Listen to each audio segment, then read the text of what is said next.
চিরহরিত পত্রিকা শিশু কিশোরদের জন্য সাপের সম্বন্ধে কিছু শিক্ষামূলক কথা আমাকে বলতে অনুরোধ করেছেন।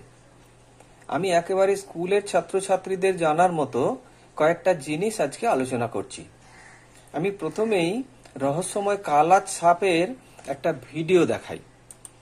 কালাজ সাপটা খুবই রহস্যময় একটা সাপ। আমি দেখেছি শুধু শিশু কিশোর কেন, তাদের শিক্ষক মশাইদের মধ্যেও এই সাপটা সম্বন্ধে খুব পরিষ্কার ধারণা নেই। এই দেখো সাপের ছবিটা, এটা দেখো একটা লিকলিকে কালো রঙের সাপ, তার গায়ে কতগুলো চুড়ি পরানো আছে। এখানে সাপটা দেখো নড়ে চড়ে বেড়াচ্ছে। ওকে ক্যানিং যুক্তিবাদী নিরঞ্জন বাবু একটা লোহার কাঠি দিয়ে আটকে রেখেছেন। সাপটা ওখান থেকে ছাড়ানোর চেষ্টা করছে। অন্যভাবে কিন্তু এই সাপটাকে মাঠে ছেড়ে দিলে ও দৌড়ে চলে যাওয়ার চেষ্টা করবে, তখন ছবি তুলে ভালো দেখানো যাবে না, সেই জন্যই নিরঞ্জন বাবু সাপটাকে আটকে রেখেছেন। দেখো এই সাপটার রহস্যটা কি? এই সাপটার রহস্য হচ্ছে একে দিনের বেলা প্রায় দেখাই যায় না, সাধারণত রাত্রেবেলা বেরোয়। আর এর বিপদ হচ্ছে কি, খোলা বিছানায় উঠে আসে। খোলা বিছানায় উঠে এসে পিঠের তলায় শুয়ে থাকে। এই দেখো আমি দেখাচ্ছি, একটা মাদুরের মধ্যে একটা সাপ শুয়ে আছে। এই পিঠের কাছে শুয়ে আছে, ঘুমের মধ্যে পাশ ফিরলো, একটা মশার কামড়ের মতো কামড়ে দিয়ে চলে যাবে। এই সাপটার কামড় একেবারে মশার কামড়ের মতো। এই দেখো বিছানার মধ্যে শুয়ে আছে, একটা মাদুরের মধ্যে সাপটা শুয়ে আছে। এবার যদি কেউ মশারি না টাঙিয়ে ঘুমায়, রাত্রেবেলা সাপটা আস্তে আস্তে এসে তার পিঠে ঢুকে পড়ে। এই সাপটা যখন কামড়ায়, এত সূক্ষ্ম এর কামড়, ঘুমের মধ্যে কামড়ালে বুঝতেই পারা যায় না। রাত্রেবেলা গভীর রাত্রে কামড়ে গেল। এর বিষের লক্ষণগুলো 4 ঘন্টা 5 ঘন্টা 6 ঘন্টা পরে বোঝা যায়। ভোর রাত্রিরে ঘুম ভাঙলো, ঘুমের থেকে উঠে দেখা গেল যে পেট ব্যথা হচ্ছে, কি কেউ বলছে যে গলা ব্যথা করছে, কিংবা কেউ ভাবছে যে তার বোধহয় জ্বর আসবে, গাঁটে গাঁটে ব্যথা করছে।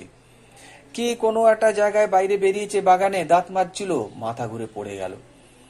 তখন আমরা যদি ডাক্তারবাবুদের কাছে এনে এই রুগীকে পৌঁছয়, আমরা প্রথমেই জিজ্ঞেস করি যে এর আগে বড় কোনো অসুখ ছিল কিনা যার জন্য মাথা ঘুরে পড়ে যেতে পারে, বা পেট ব্যথা হয়েছে তাহলে তার পেট খারাপ হয়েছে কিনা, পাতলা পায়খানা করেছে কিনা, এইসব কথাগুলো জিজ্ঞেস করি।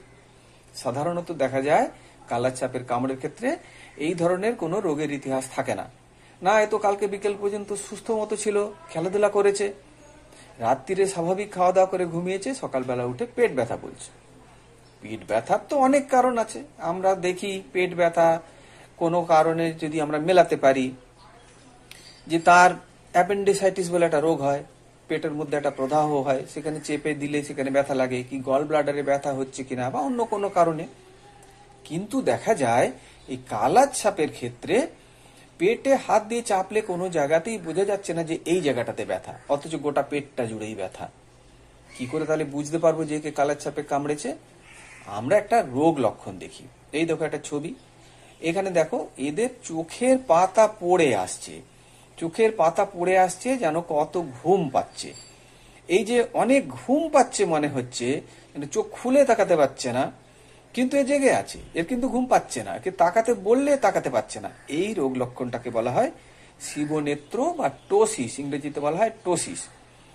যদি কোনো কারণ ছাড়া হঠাৎ করেই আমরা দেখি যে কারো শিবনেত্র হয়েছে, তখনই আমরা সন্দেহ করি আগের দিন রাত্রিরে নিশ্চয়ই একে কালাজ সাপে কামড়েছে। তাহলে আবার তোমাদের মাথায় আসবে, একটা সাপে কামড়েছে, লোকটা বুঝতে পারলো না? না, বুঝতে পারে না। 95% ক্ষেত্রেই কিন্তু দেখা যায় যে যাকে কামড়েছে সে বলেই না যে আমাকে সাপে কামড়েছে। যদিও দেখতে পায় যে বিছানার মধ্যে একটা সাপ পাওয়া গেছে, কি এমনও হয়েছে বলেছে যে আমি একটা পাটের আটি ধরতে গেছিলাম, আমার হাতে এইখানটাতে কামড়ে দিয়েছে, তো 3-4 ঘন্টা পরে কোনো কামড়ের দাগ দেখা যায় না। তাহলে আমাদের বিপদটা ওখানটাই হয়ে যাচ্ছে। আমরা জানি কি সাপে কামড়ালে একটা কামড়ের দাগ দেখা যাবে, আমরা ছোটবেলা থেকে জেনে এসেছি, তোমাদেরও নিশ্চয়ই মাস্টারমশাইরা এটা বলেছেন অনেকবার, যে সাপে কামড়ালে 2টো কামড়ের দাগ থাকবে। এই যে সাপে কামড়ালে 2টো কামড়ের দাগ থাকবে, এই জিনিসটা কিন্তু অর্ধেক জিনিস শেখানো হচ্ছে, আংশিক জিনিস শেখানো হচ্ছে। সাপে কামড়ালেই যে 2টো দাগ থাকবেই এমন নির্দিষ্ট করে কোনো কারণ নেই। সাপে কামড়ালে কামড়ের দাগ থাকে, কখন থাকে? যদি ফণাযুক্ত সাপে কামড়ায়। ফণাযুক্ত সাপ বললে আমরা কি বুঝি? আমাদের রাজ্যে 2 রকম সাপ আছে ফণাযুক্ত। একটা হচ্ছে গোখরো সাপ আর একটা হচ্ছে কেউটে সাপ। এই 2 রকমের সাপ। এই দেখো গোখরো সাপ। গোখরো সাপ কেন নাম?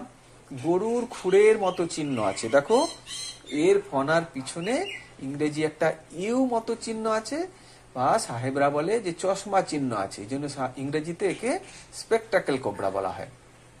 এই গোখরো সাপ। আরেকটা সাপ কি? আরেকটা সাপ হচ্ছে কেউটে সাপ। কেউটে সাপেরও ফণা আছে, দেখো এর ফণার পিছনে একটা পদ্ম চিহ্ন বা একটা ফুলের মতো চিহ্ন আছে। এই 2 রকম ফণাযুক্ত সাপে আমাদের পশ্চিমবাংলায় দেখা যায়। এরা যদি কামড়ায় তাহলেই 2টো কামড়ের দাগ দেখার সম্ভাবনা থাকে। এই দেখো আমি দেখাচ্ছি তোমাকে, একজন ভদ্রলোকের হাতের আঙুলে সাপে কামড়েছিল, 2টো কামড়ের দাগ দেখা যাচ্ছে। কিন্তু এই রকম কামড়ের দাগ কিন্তু সবসময় যে থাকবেই এমন কোনো কথা নেই। কালাজ সাপে কামড়ালে একটু দেরি করে এলেই কিন্তু আর কামড়ের দাগ দেখা যায় না। আমাদের হাসপাতালে রুগীর সাথে কথা বলতে গিয়ে আমরা অনেক সময়তেই দেখেছি বিপদের সৃষ্টি হয়। বাড়ির লোক বা পাড়ার লোক বলে, না ডাক্তারবাবু আপনি বলছেন সাপে কামড়েছে, কোথায় কামড়ের দাগ তো দেখতে পাচ্ছি না, তাহলে কেন বলছেন সাপে কামড়েছে?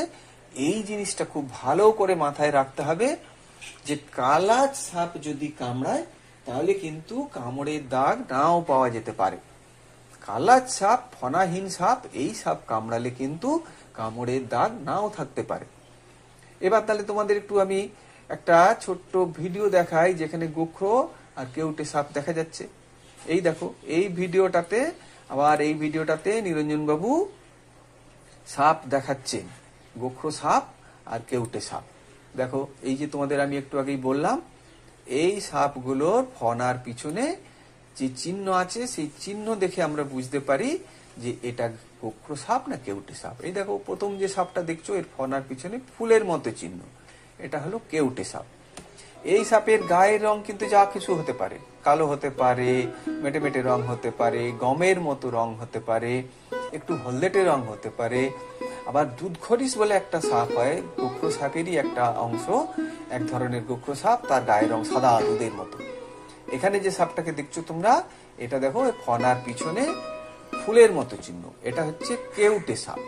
কেউটে সাপ আর গোখরো সাপ, এই 2টো সাপ কামড়ালে কিন্তু কেউ ভুল করে না। তার কারণ কি? এরা কামড়ালে সঙ্গে সঙ্গেই জায়গাটা ফুলে ওঠে, ভয়ঙ্কর ব্যথা যন্ত্রণা হতে থাকে। অন্ধকারে রাস্তায় হাঁটতে গিয়ে পায়ে একটা কিছু কামড়ে দিল, মনে হলো বোধহয় একটা কাঁটা ফুটেছে। কিন্তু সাধারণভাবে একটা কাঁটা ফুটলে কি হয়? একটু জ্বালা জ্বালা করলো, কি হয়তো একটু রক্ত বের হলো। কিন্তু এটা যদি ফণাযুক্ত সাপে কামড়ায় তাহলে কিন্তু সঙ্গে সঙ্গে জায়গাটা ভীষণ রকম ফুলে উঠবে। এই দেখো এইখানে একজনের হাত দেখাচ্ছি আমি, এই হাতটা কিরম ফুলে উঠেছে, এই হাতের রং পাল্টে গেছে, চামড়ার তলায় রক্ত জমে গেছে। এটা খুব দ্রুত আধ ঘন্টার মধ্যে এরকম ফুলে যাবে। শুধু ফুলে যাওয়াই না, এই ফোলার সাথে সাথে ভয়ঙ্কর জ্বালা যন্ত্রণা করবে। শিঙি মাছে কাঁটা বেঁধালে যেরকম ব্যথা হয় তার থেকেও অনেক বেশি ব্যথা হয়। আর কি হয়? এই সাপগুলো কামড়ালে খুব দ্রুত রোগীর স্নায়ুতন্ত্রকে অবশ করে দেয়। স্নায়ুতন্ত্র অবশ করে দেওয়ার ফলে কি হয়? ওই যে কালার সাপে কামড়ালে যেমন হয় বলেছিলাম, চোখের পাতা পড়ে আসবে, কথা জড়িয়ে আসবে, কথা ভালো করে বলতে পারছে না, লালা গিলতে পারছে না, মুখের কষ থেকে থুতু বা লালা গড়িয়ে আসছে। কিছু সময়ের মধ্যেই সব হাত পা নড়াচড়া বন্ধ হয়ে যাবে। কালার সাপের ক্ষেত্রে এই নার্ভ বিষের লক্ষণ বা স্নায়ুতন্ত্র বন্ধ হয়ে যাওয়ার লক্ষণ অনেক দেরি করে আসে। রাত্রির 12টার সময় কামড়েছে কি রাত্রির 3টের সময় কামড়েছে, তার পেট ব্যথা শুরু হলো সকাল 6টায়, তার হয়তো সন্ধে 6টায় কি রাত্রির 12টায় কি পরের দিন সকালবেলা চোখের পাতা পড়ে আসে। কিন্তু এই গোখরো বা কেউটে সাপের কামড়ের ক্ষেত্রে খুব তাড়াতাড়ি চোখের পাতা পড়ে আসে, আধ ঘন্টার মধ্যে 40 মিনিটের মধ্যে চোখের পাতা পড়ে আসছে। 1 ঘন্টা পরে তার কথা জড়িয়ে গেল, সে আর কথাই বলতে পারছে না। আমাদের পশ্চিমবাংলার যে 4টি সাপ আমাদের সব থেকে বেশি বিপদ করে, তার মধ্যে 3টের কথা তোমাদের আমি বললাম। প্রথম কি? গোখরো সাপ। এই যে দেখো ফণার পিছনে পদ্ম, একটা গরুর খুরের মতো চিহ্ন। আর দ্বিতীয়টা কি? ফণার পিছনে পদ্ম চিহ্ন, এটা কেউটে সাপ। আর 3 নম্বর সাপ কি, যেটা দিয়ে শুরু করেছিলাম, কালাচ বা কালাচিতি সাপ। বিভিন্ন জায়গায় এটাকে বিভিন্ন নামে বলা হয়। কেউ বলে ডোমনা চিতি, কেউ বলে কালাচিতি, কোনো জায়গায় বলে শিয়র চাঁদা। শুধু এটুকু মনে রাখবে যে এই যে একটা কালো রঙের সাপ, এর গায়ে সরু সরু শাখা বা চুড়ির মতো পড়ানো আছে। এই শাখা বা চুড়ির মতো চিহ্নগুলো একেবারে লেজের শেষ পর্যন্ত আছে। এছাড়া আরেক রকমের সাপ আছে। এই 4 নম্বর সাপটা হচ্ছে চন্দ্রবোড়া সাপ। এই দেখো চন্দ্রবোড়া সাপ। চন্দ্রবোড়া সাপের একটা ভিডিও তোমাদেরকে আমি দেখাই। এই দেখো নড়ে চড়ে বেড়াচ্ছে একটা চন্দ্রবোড়া সাপ। এই চন্দ্রবোড়া সাপ কিন্তু ভয়ঙ্কর বিষধর সাপ।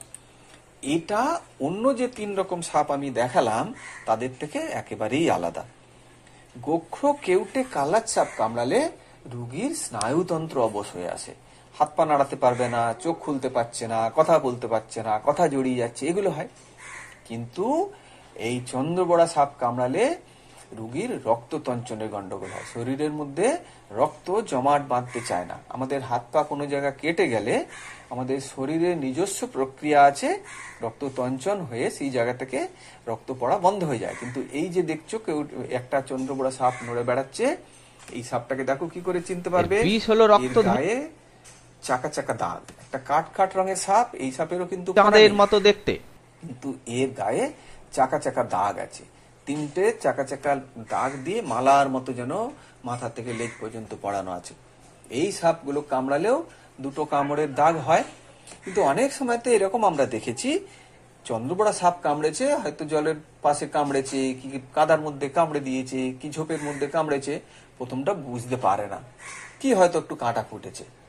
গোখ্র কেউটে সাপের মতো সঙ্গে সঙ্গে ভীষণ ব্যথা যন্ত্রণা হয় না। এতেও ব্যথা যন্ত্রণা হয়, এতেও ফুলে ওঠে, কিন্তু দেরি করে ফুলে। কি করে বোঝা যায়? ওই যে জায়গাটা কামড়েছে ওখান থেকে একটু একটু করে রক্ত বেরিয়ে যাচ্ছে। এই দেখো একটা ছবি, এটাতে দেখো কামড়ের জায়গা থেকে রক্ত বেরোচ্ছে। এরকম যদি রক্ত বেরিয়েই যাচ্ছে, 1 ঘন্টা হয়ে গেল, 1.5 ঘন্টা হয়ে গেল, রক্ত বেরিয়েই যাচ্ছে, তাতেই কিন্তু সন্দেহ করতে হবে যে এর শরীরে একটা সাপের বিষ ঢুকেছে, যেই সাপটা এর রক্ততঞ্চন প্রক্রিয়াকে নষ্ট করে দিয়েছে। তখনই আমরা করি কি, যদি দেখা গেছে একটা চন্দ্রবোড়া সাপে কামড়েছে, কামড়ের দাগ, রক্ততঞ্চনের গন্ডগোল, তাহলে তো আমরা বুঝেই গেলাম যে কি চন্দ্রবোড়া সাপে কামড়েছে। সঙ্গে সঙ্গে অ্যান্টিভেনাম দিয়ে তার চিকিৎসা শুরু করি। কিন্তু যদি সাপ না দেখা যায়, যদি সন্দেহ থাকে, তখন আমরা করি কি, একটা সাধারণ রক্ত পরীক্ষা করি।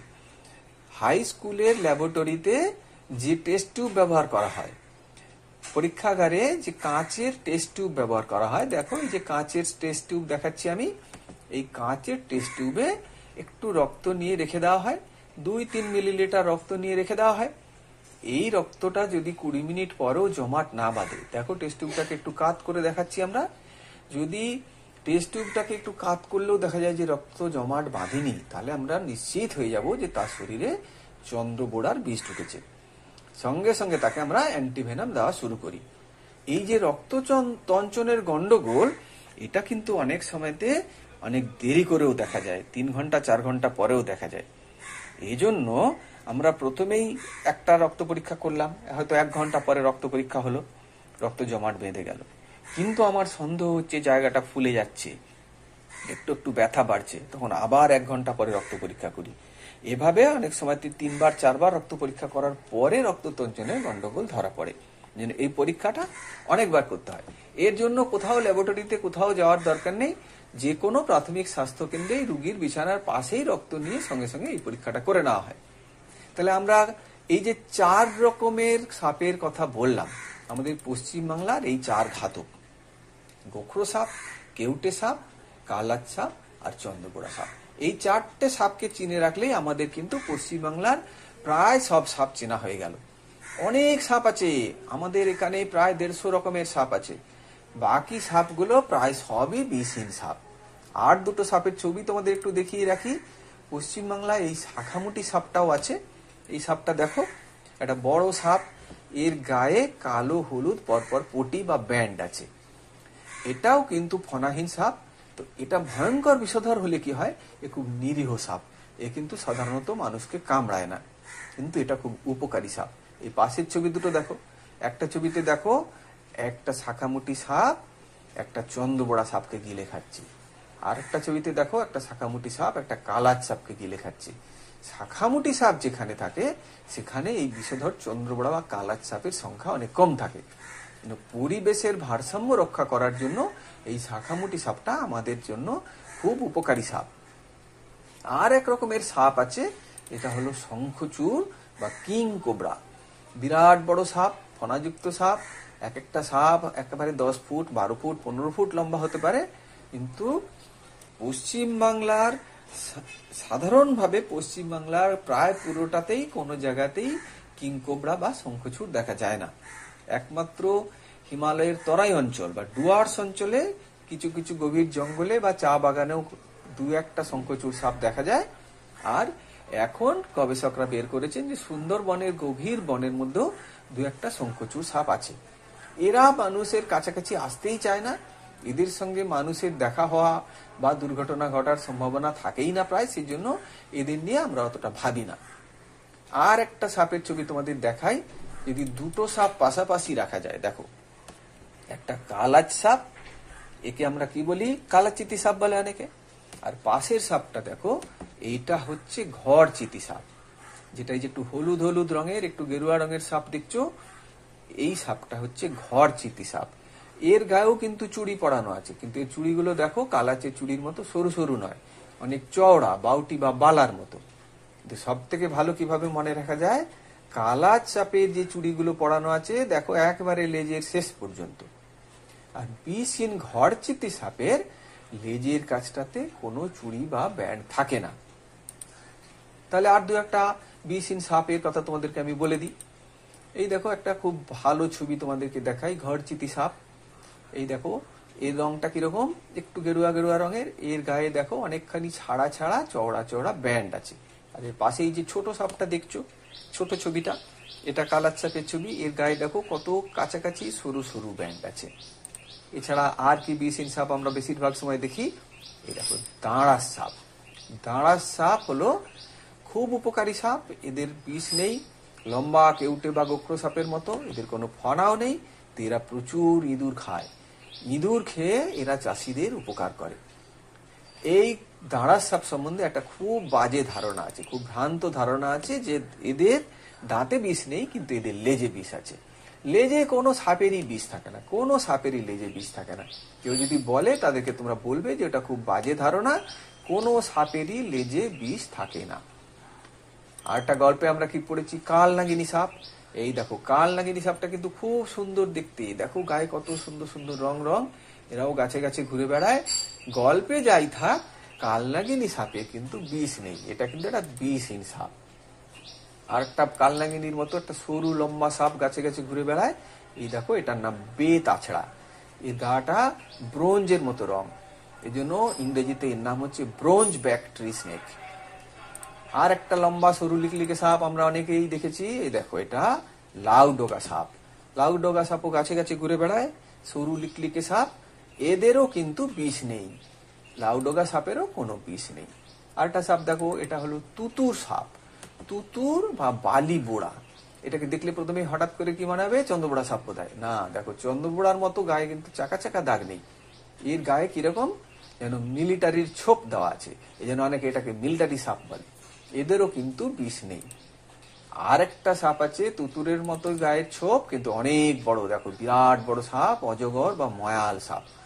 এরাও গভীর জঙ্গলে থাকে, এদেরও কিন্তু বিষ নেই। তবে এদের একটা বিপদ হচ্ছে কি, ছোট বাচ্চা টাচ্চাকে পেলে কিন্তু পেঁচিয়ে ফেলে মেরে ফেলতে পারে। এই দেখো একটা ছাগলকে পেঁচিয়ে ফেলে শ্বাসরোধ করে মেরে ফেলেছে। এই আর একটা সাপ, এই দেখো এটা বিদেশি ছবি। এখানে এই ছবিটাতে ওনারা বলেছেন যে একজন বড় একটা ছেলেকে এই সাপটা গিলে ফেলেছিল। তাহলে অজগর সাপের বিষ নেই, কিন্তু বাচ্চারা ওদের সামনে না যাওয়াই ভালো, তাহলে কিন্তু পেঁচিয়ে ধরতে পারে। আর 2-1 রকমের সাপ আছে আমাদের রাজ্যে, যেগুলোকে আমরা সবাই চিনি, এটা তোমাদের চেনানোরও দরকার নেই। এগুলো সব বিষহীন সাপ। দেখো জল ধরা সাপ, এ তো পুকুর ঘাটে বা ড্রেনে আমরা অনেকেই দেখেছি। দেখো গায়ে ছোপ ছোপ ছোপ ছোপ হলুদ কালো দাগ, এটা হলো জল ধরা। এটা হলো জল মেটেলি, চকচকে, দেখো চকচকে যেন ঘন সবুজ রং বা জলপাই রং, এটা জল মেটেলি। আর এটা তো হেলে, হেলে বা মেটেলি সাপ, গায়ে টানা একটা হলুদ হলুদ 3টে টানা টানা দাগ আছে। এইগুলোকে বলা হয় হেলে সাপ। তাহলে এই 3টে সাপেরও বিষ নেই, এগুলোকে তো আমরা সবাই চিনি। এই হলো আমাদের বিষহীন সাপগুলো। আর বিষধর সাপ তোমাদেরকে আরো একবার মনে করিয়ে দিই, এই হলো 4 রকমের বিষধর সাপ। এরাই আমাদের রাজ্যে যত বিপদগুলো ঘটাচ্ছে। এই 4টিকে চিনে রাখলেই হবে। যে সাপেই কামড়াক, বিষধর সাপেই কামড়াক, বিষহীন সাপেই কামড়াক, আমরা করব কি, যাকে কামড়েছে তাকে একটা মোটর বাইকের মাঝখানে বসিয়ে দ্রুত কাছাকাছি স্বাস্থ্যকেন্দ্রে যাব। শহরের বড় হাসপাতালেই যেতে হবে এমন কোনো কথা নেই। গ্রামের স্বাস্থ্যকেন্দ্রে সাপের বিষের ওষুধ অ্যান্টিভেনাম পাওয়া যায়, সেখানে আগে পৌঁছতে হবে। ডাক্তারবাবু দেখবেন যে ওর বিষের লক্ষণ পাচ্ছেন কিনা। যদি বিষের লক্ষণ পান, উনি প্রথম ডোজ, এই দেখো 10টা অ্যান্টিভেনাম, প্রথম ডোজ সব সাপের কামড়েই এই 10টা অ্যান্টিভেনাম উনি দেবেন। তারপরে যদি মনে করেন যে রুগী আরো খারাপ হয়ে যাচ্ছে বা এর আরো অন্য পরীক্ষা নিরীক্ষা লাগবে, তখন উনি সরকারি ব্যবস্থাপনায় শহরের হাসপাতালে পাঠানোর ব্যবস্থা করবেন। আগেই আমি শহরের হাসপাতালে যাওয়ার চেষ্টা করলে কি হবে, অনেকটা সময় নষ্ট হবে। সাপের কামড়ের ক্ষেত্রে সময়টা খুব জরুরি। সাপে কামড়ের সাথে সাথেই যদি তাকে অ্যান্টিভেনাম দিয়ে দেওয়া হয়, তাহলে কিন্তু রুগীর বেঁচে যাওয়ার সম্ভাবনা অনেক বেড়ে যায়। যাতে সাপে না কামড়ায় তার জন্য আমরা কি কি ব্যবস্থা করব। প্রথম কথাটাই কি, আমাদের গ্রামাঞ্চলে আমাদের একটা খুব বাজে অভ্যেস আছে। এই দেখো একটা ছেলের ছবি এখানে দিয়েছি, আমরা ঝোপে ঝাড়ে পায়খানা করতে চলে যাই, পুকুর পাড়ে পায়খানা করতে চলে যাই। এটা খুব বাজে অভ্যেস। ওইখানে গিয়ে সাপের কামড়ের দুর্ঘটনা ঘটতে পারে। আমাদের বাড়িতে এখন বেশিরভাগ নির্মল গ্রাম হয়ে গেছে, সেখানে বাড়িতে পায়খানা আছে, সেখানেই পায়খানা করা সব থেকে ভালো। যদি বাইরে বেরোতে হয়, সন্ধ্যের পরে রাস্তায় বেরোতে হয়, বা এরকম পায়খানা যেতেই হয়, কারো পায়খানা তৈরি নেই বাড়িতে, কিংবা কলতলায় যেতে হয়, তাহলে হাতে একটা আলো নিতে হবে। এরকম একটা হ্যারিকেন বা টর্চ লাইট, কোন একটা আলো নিয়ে যেতে হবে। সাপ কিন্তু আলো দেখলে রাস্তায় থাকলেও সরে যায় আর আমাদের চোখে পড়বে। সাপের গায়ে পা না পড়লে কিন্তু সাপে সাধারণত কামড়ায় না। আর রাত্রেবেলা মশারি টাঙিয়ে ঘুমাতে হবে। মশারি ছাড়া খালি বিছানায় ঘুমানো খুব বিপজ্জনক। তাহলে কিন্তু কালরাত সাপের কামড়ের ঘটনাগুলো খালি বিছানায় ঘটে। সব থেকে ভালো হয় বাড়িতে যদি একটা পোষা কুকুর থাকে। এই দেখো এখানে আমি একটা কুকুরের ছবি দিয়েছি। কোনো জায়গায় বেরোনোর সময়, পুকুর ঘাটে যাওয়ার সময়, কলতলায় যাওয়ার সময় যদি ডাক দেওয়া হয়, তাহলে এই পোষা কুকুররা সঙ্গে সঙ্গে চলে আসে।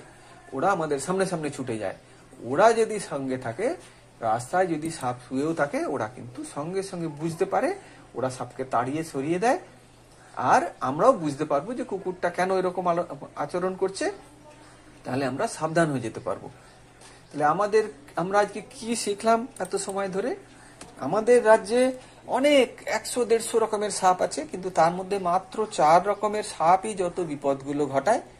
এই 4টে সাপকে আমরা চিনে রাখবো।